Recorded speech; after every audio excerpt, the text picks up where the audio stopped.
Bapak Niko, kira-kira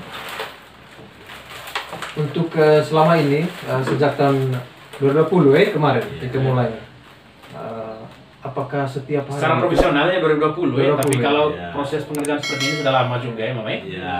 apakah itu sudah dikenal di telinga masyarakat selama ini sehingga mereka dalam sehari mungkin melakukan pesanan ke sini kan? Iya.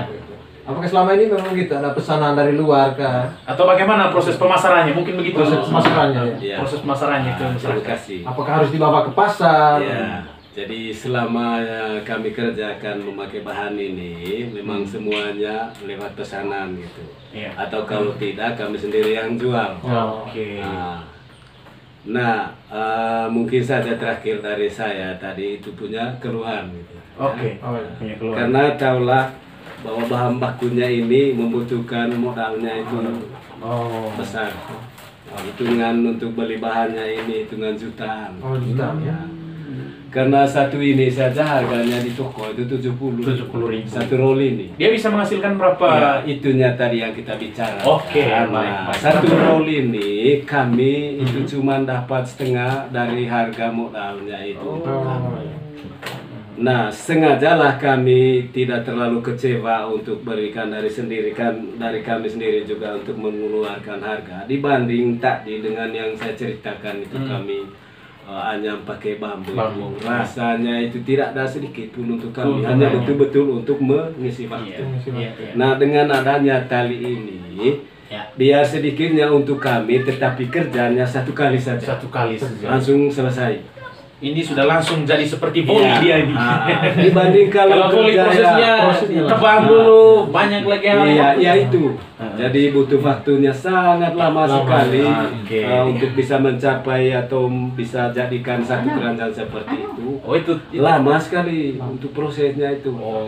Karena pertamanya dia anyam dulu di dalam. Ya. Kemudian ambil kulitnya itu yang namanya voli, Voli di luar. tusuk satu per satu. Kapan selesai? Selesai. Nah, dengan adanya tali strapping ini kami anyam langsung jadi. Oh. Ya sedikit pun untuk saya, untuk kami juga Tidak ya, masalah. tidak terlalu kecewa. Ya. Asal satu kali saja kerja. Oke. Dan nilai mutunya, kualitasnya pasti. Berarti sejauh ini pemasarannya masih seperti itu, ada orang yang datang ke sini. Iya. Gitu. Ada Bahkan juga- sekarang kan dari Bajo masih belum kami selesaikan untuk Pesanannya mereka. Pesanan dari Cibal juga kami belum Belum selesaikan juga. Siapa yang perkenalkan ke Wajo itu? Ya mungkinlah ya mereka melihat juga di YouTube. Di YouTube ya? itu. Ya, Baik. sehingga langsung saja mereka telepon. Karena memang teman-teman Bung Ade sebelum saya ke sini juga saya dapat informasi di Rutenka TV teman-teman. Ya, Tolong subscribe juga TV. channelnya Om Rian tuh ya. Terima kasih Om Rian sudah datang lebih dulu ke Ya. sini. Ya, artinya kita hanya membantu Om Nikolaus dengan cara seperti ini. Ya. Oke. Jadi harapannya Nah, Pak lanjut dulu sedikit. Ya. Untuk siapapun hmm. keluhan kami ini melihat ataupun mendengar diharapkan untuk bisa membantu terutama dari pihak Pemerintah. Oh, untuk oke. bisa mendukungi untuk kerajinan tangan kami ini dengan Iya. cara apapun dari mereka, menyumbangkan modal kah, mendukung dengan cara apakah. Berarti sejauh ini Om Niko masih secara mandiri ya, belum ada Ya, bantuan baik belum dari ada pemerintah bantuan. desa. Oke. Apalagi pemerintah daerah belum ada. Ya. Harapannya supaya mempermudah untuk pengadaan bahan baku lah ya. Ya. Begitu. Karena memang teman-teman, kalau ini kan masuk dalam usaha kreatif menengah UKM, masyarakat lain yang bekerja yang usaha di bidang tenun begitu, peternakan, pertanian, diintervensi atau dibantu oleh pemerintah. Iya. Nah, padahal yang ini juga bagian daripada UMKM, usaha kreatif menengah dari masyarakat yang memang mendatangkan hasil yang cukup juga. Pemerintah desa sendiri sudah melihat ini dan bagaimana respon mereka? Atau belum pernah melihat dalam artian mereka merespon, oh ternyata ini begini loh kerjanya Om Niko dan kayaknya perlu dibantu. Mereka yang khususnya untuk pemerintahan desa melihat dan Ya. bahkan mereka juga yang mempromosikan ini Pak. Oke, oh desa juga mempromosikan. Tetapi cukup dengan itu saja. Oke. Jadi Memberikan informasi secara berantai begitu. Jadi Jadi tidak ada untuk bantuan modal kah apa semua belum ada untuk bisa mendukung. Mereka mendukung cuma dengan cara Memberikan informasi. ya, memberikan informasi aja. Padahal kalau dari sisi asas pemberdayaan masyarakat, sepertinya ini sangat masuk ya, Bung Ade. Sangat masuk, ya. Sangat masuk untuk memberdayakan masyarakat yang memang punya kemampuan lebih, begitu. Tapi harapannya pihak manapun mereka bisa terbuka pikirannya, hatinya juga untuk memperhatikan, minimal untuk pengadanya bahan bakunya ini, tali strapping tadi. Gitu. Sehingga Bapak Niko, apakah hasil dari anyaman ini sangat membantu tidak untuk kebutuhan keluarga? Ya, mungkin Mama yang jawab ini. Kayaknya Mama dari tadi. Oh ya, bilang. Mama ya. Manfaat dari yang Mama dan Bapak kerjakan ini kira-kira apa? Apa bedanya? Ketika hanya bertani saja, dan kerja ini, begitu. Baik Mama Yus tidak ya. Jadi pertama apa untuk menilai itu memangnya sangat membantu, cuman tidak menanggungi semua kehidupan keluarga kami, masih banyak keluarga, sehingga kami masih juga untuk cadangan kerja kami itu masih juga memperhatikan kebun. Karena kalau kebun kami nanti dilepaskan begitu saja, kami fokuskan ke sini. Jadi pertama tadi yang saya bilang tadi itu kan masalah modal untuk pembelian bahan. Nah, itu yang kami sangat keluhkan untuk siapapun yang melihat dan mendengar, karena tahulah untuk bahan ini kan modalnya itu cukup besar juga. Jadi standarnya kami beli itu misalnya kalau beli 10 roll seperti ini kali 70, bukan tidak mungkin membutuhkan uang 700.000. Sehingga sangat besar juga. Baik Bapak Niko, selain untuk memenuhi kebutuhan keluarga, rumah tangga, mungkin setelah hasil dari ini juga mungkin membantu membiayai pendidikan anak atau seperti apa? Ya, terima kasih. Seperti yang kami alami selama ini, selama kami proses kerajinan tangan kami ini dengan memakai tali ini, sudah sedikit bisa membantu. Jadi khususnya untuk anak-anak sekolah. Kalau untuk tanggung jawab anak-anak sekolah, misalnya dari kami, ada yang di kuliah. Oh, ada yang di kuliah. Ada yang di Kuliah di mana sekarang? Di Kupang. Di Kupang. Jadi ada yang SMA. Ada yang SMA. Satu yang SMA. Satu yang SMA gitu. Sehingga dengan adanya pekerjaan kerajinan tangan seperti ini, sedikitnya kami bisa membantu yang walaupun dari kebun juga yang lain ataupun dari ternak lah gitu, ayam, babi gitu. Tertampungi untuk kesemuanya itu bisa menutupi. Tapi bukan menutupi semua untuk itu dengan pekerjaan ini saja, kerajinan tangan. Tidak. Ada juga kerja-kerja lain ya. Karena itu tadi kami memang punya keluhan tadi. Kalau memang sudah tidak punya modal untuk membeli bahan bakunya ini, ya berarti kami istirahat. Mungkin bisa menghasilkan lebih daripada yang ada saat ini. Kalau intervensi dukungan terhadap bahan bakunya ini ada mungkin bisa ya Bapak Iya. Begitu. Sehingga bolehlah kami fokuskan untuk pekerjaan. Karena kalau punya modal ataupun sumber bahannya itu stabil, sehingga pekerjaan kebun dengan cara kasih uang saja orang untuk kerja kebun bisa. Tapi kalau memang sudah tidak punya modal lagi untuk beli bahan bakunya ini, terpaksa kami istirahatin dulu, tunggu ada uang lagi beli bahan bakunya baru bisa kerja lagi. Sehingga itu tadi yang saya keluhkan, khususnya bagian kepemerintahan, siapapun yang melihat ataupun mendengar, ya tolonglah bantu untuk menyumbangkan modal supaya bisa stabil pekerjaan yang dikerjakan. Itu menarik ya Gegarlan. Dari hasil kreatif seperti ini bisa memenuhi kebutuhan keluarga, kemudian bisa membiayai pendidikan anak juga. Meskipun tidak sepenuhnya ya. Meskipun tidak sepenuhnya. Apalagi Bapak Niko dengan Mama Justina memiliki buah hati yang saat ini sementara dalam proses belajar di bangku sekolah. Apalagi satu yang sudah kuliah, ini yang patut diapresiasi juga ini.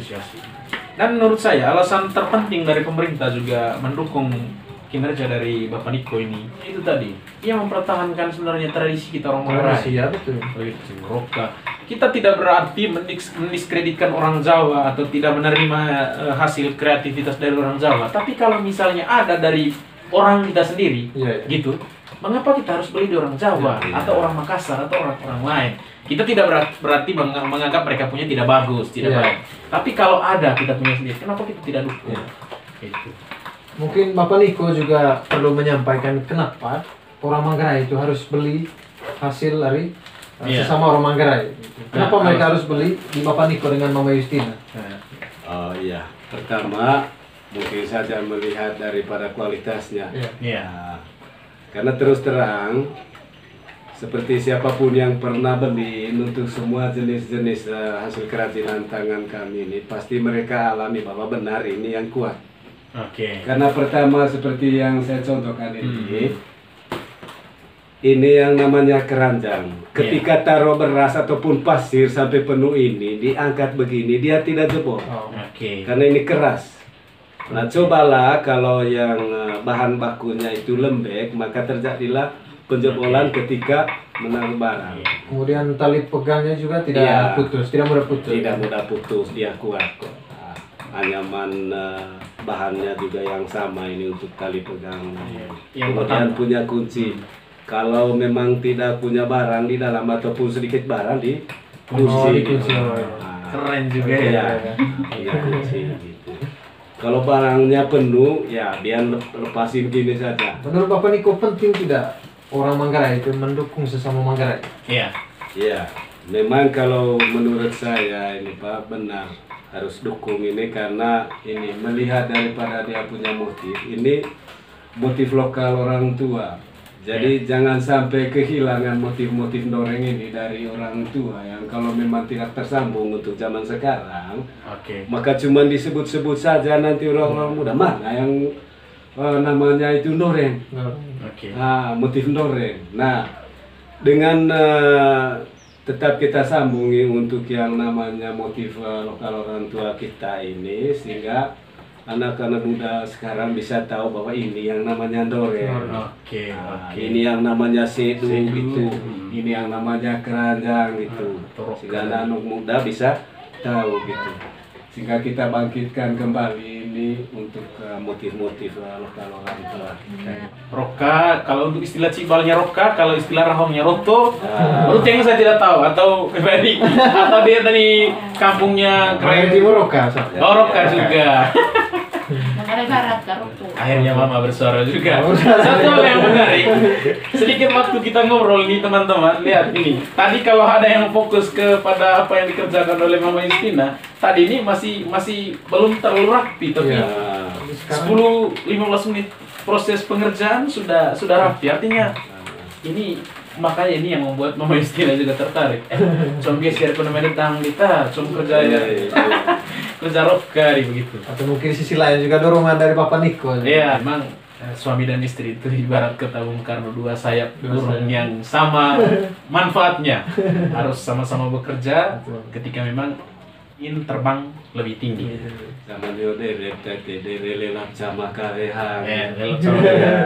Semuanya punya sayap untuk bisa Berarti tidak ada tantangan lain tadi selain daripada tidak adanya dukungan dari pemerintah ya? Atau masih ada lagi masalah-masalah lain yang punya keluhan tadi itu masalah modal untuk beli bahan bakunya. Kalau dari sisi pemasaran kan ya kita sudah bisa bantu dengan ini. Untuk jenis pemasaran untuk sementara sekarang saja bahkan kami kewalahan tidak juga mampu juga untuk bekerja untuk yang pesanan. Ada niat tidak untuk permintaan pasar sudah segini gitu, permintaan masyarakat dari Cibal ada, dari Labuan ada, mungkin setelah Bung Ade juga angkat ini sebentar jadi berita, dari Manggarai Timur juga ada permintaan, pokoknya dari seluruh Manggarai lah. Ada tidak niat dari Om Niko ketika menjemput permintaan pasar itu, cuma kerja, saya pekerjakan orang sudah. Ada tidak niat untuk itu? Jadi baik. Jangankan untuk yang namanya karyawan kerja, dengan kami berduaan saja kalau memang kami itu fokus ke pekerjaan ini saja mulai start pagi sampai sore setiap hari lah bisa sih terpenuhi. ini punya kewalan tadi itu kan dari itu tadi segi modal. Oke, berarti bukan soal kita punya waktu yang terkuras, tapi soal bahan baku yang belum cukup tersedia. Jadi maklumi saja Pak, terus terang untuk bahan bakunya ini kan cukup besar biayanya, lalu tidak imbangi untuk kebutuhan kami gitu. Kehabisan untuk terjualin semua ini, uangnya kami menutupi untuk misalnya biaya pendidikan anak-anak sekolah. Nah, Selesai lagi, berarti modal lagi. kehabisan sudah untuk modal. Ada juga dari saya, itu tadi balik kepada pemikiran bahwa kita mesti mempertahankan tradisi kita. Tradisi bagaimana memproduksi roka, sedu, roto tadi, atau keranjang, kemudian tas, bere, dan lain-lain. Saya pikir kerja yang dilakukan oleh Mama Justina dan Bapak Niko ini adalah kerja yang cukup ringan. Itu di tengah banyaknya anak muda yang menganggur saat ini, para sarjana yang belum mendapatkan lapangan pekerjaan. Bagaimana kalau misalnya Om Niko dipanggil oleh pemerintah untuk menjadi, atau Mama Justina dipanggil oleh pemerintah untuk menjadi guru, untuk melatih anak-anak muda. Jadi bagaimana menurut Om Niko? Apakah bersedia atau seperti apa tanggapannya? Ya baik, kami memangnya bersedia untuk bisa melatih anak-anak muda, siapapun, misalnya siapapun. Tetapi dengan latar belakangnya itu jangan sampai kami juga disia-siakan juga untuk waktu, karena itu tadi kami itu punya kebutuhan setiap hari itu berkaitan dengan biaya pendidikan anak-anak sekolah. Jadi kalau memang bisa dibantuin oleh pemerintah, pasti juga memikirkan untuk waktunya. Betul. Jadi kami siap. Artinya kalau pemerintah perhatikan, tetapi dipastikan juga bahwa yang dilatih ini juga memang betul-betul niat juga untuk kerjakan ini, supaya tidak sia-sia ilmu yang dibagikan. Gitu. Jadi kami siap. Dari Mama dulu sedikit, Kak. Mungkin ada yang mau disampaikan pemerintah atau apa? Tapi sejauh ini juga Bapak Niko ada tidak anak-anak yang betul.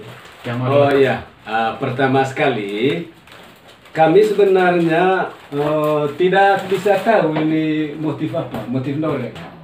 Tetapi dengan melihat di YouTube anak-anak saya yang kuliah di Kupang yang melatih kami untuk melihat di YouTube bahwa cara untuk menganyam motif Ndoreng ini begini, ada di YouTube semua. Sehingga dia juga dari anak kandung saya sendiri juga yang melatih kami supaya bisa tahu ini anyaman Ndoreng. Gitu. Berarti dia juga bisa. Dia juga bisa juga anyam keranjang dia. Keturunan langsung ya. Ini karismatik. Iya. Jadi mungkin seperti itulah anak-anak muda yang lain kalau dilatih pasti bisa tahu lah. Tapi sejauh ini belum ada ya? Belum ada, cuman anak-anak sendiri itulah yang bisa ya untuk bekerja ini seperti kami. Ya, baik teman-teman. Itu tadi ngobrol singkat kita dengan Bapak Nicholas Narung ya. Dan juga Mama Justina seputaran anyaman kreatif yang mereka kerjakan selama ini. Satu hal yang menarik adalah bagaimana mereka ingin mempertahankan budaya atau tradisional kita dalam hal memproduksi barang-barang yang kita gunakan sehari-hari. Daripada kita membeli barang yang datangnya dari luar, lebih baik kita mencintai produk-produk lokal. Apalagi jika kualitasnya lebih mumpuni atau lebih baik daripada kualitas yang berasal dari luar. Baik, Bapak Niko, saya pikir Mama Justina hanya ini yang anak bisa bantu. Nanti kita sampaikan informasi ini, teruskan ke masyarakat. Ya harapannya pertama untuk pemerintah tadi mereka bisa bantu, kemudian masyarakat lain juga yang akan mengetahui informasi ini, mereka sudah datang mau beli. Saya sebentar kayaknya beli ya untuk Timi ya. Tadi juga beli untuk Terima kasih. Jangan lupa untuk komen, like, subscribe. Terima kasih Bapak Niko yang bisa kami. Khususnya untuk Pak Alan.